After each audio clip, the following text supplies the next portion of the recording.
राधे राधे। आज की वीडियो में हम आपको एक नई चीज़ बताने वाले हैं जो कि बर्तन को धुलने से संबंधित है।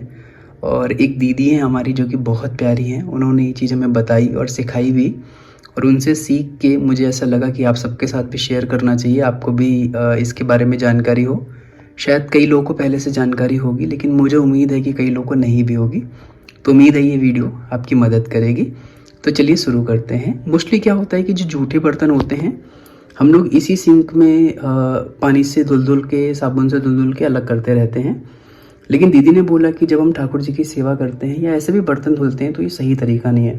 उन्होंने कहा सबसे पहले जितने भी जूठे बर्तन हैं, जैसे ये मेरे जूठे बर्तन हैं, तो इन सारे के सारे जूठे बर्तन की एक एक करके जूठन को हटाइए। और सिंक के पास में ही ये जो स्लैब है, इसमें थोड़ी सी जगह मुझे दिख रही है, सबके यहाँ अलग अलग जगह होगी, इस पर इकट्ठा करते रहिए। जब सारे के सारे बर्तन धुल के यहाँ पे इकट्ठे कर लीजिए तो सिंक को प्रॉपर साबुन से अच्छे से पूरी तरीके से साफ़ कर लीजिए। और करने के बाद उसको धुल लीजिए। धुलने के बाद सिंक आपकी साफ़ हो गई, अब जूठन नहीं है। बर्तन की भी जूठन आपने अलग पहले से हटा के इस पॉलीथीन में डाल दी है। अब एक एक बर्तन पे साबुन लगाइए और साबुन लगा के इसमें रखते रहिए।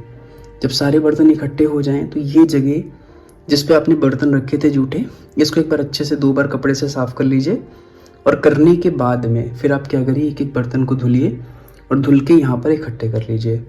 फिर जैसे भी आपको करना है, जहाँ इकट्ठे करने हैं, अगर कपड़े से साफ़ करके आपको जो बर्तन रखने वाली हमारी वार्डरोब होती है उसमें रखना है तो उसमें रख लीजिए। इस तरीके से जब आप बर्तन धुलते हैं तो उनको प्रॉपरली सही माना जाता है। तो 2 चीज़ें होती हैं, एक मांजना और एक धोना।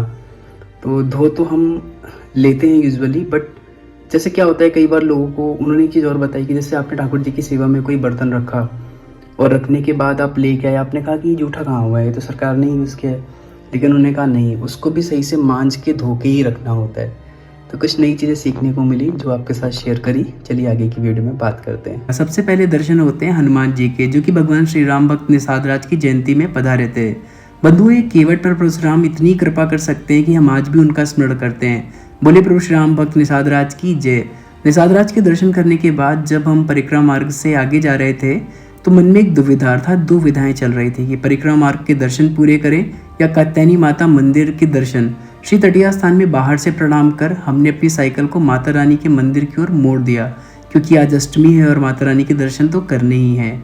कात्यायनी माता, जो कि कई शक्तिपीठों में से एक है, यहाँ पर ब्रज गोपिकाओं ने भगवान श्री कृष्ण को पति रूप में प्राप्त करने के लिए माँ जगदम्बा की आराधना की।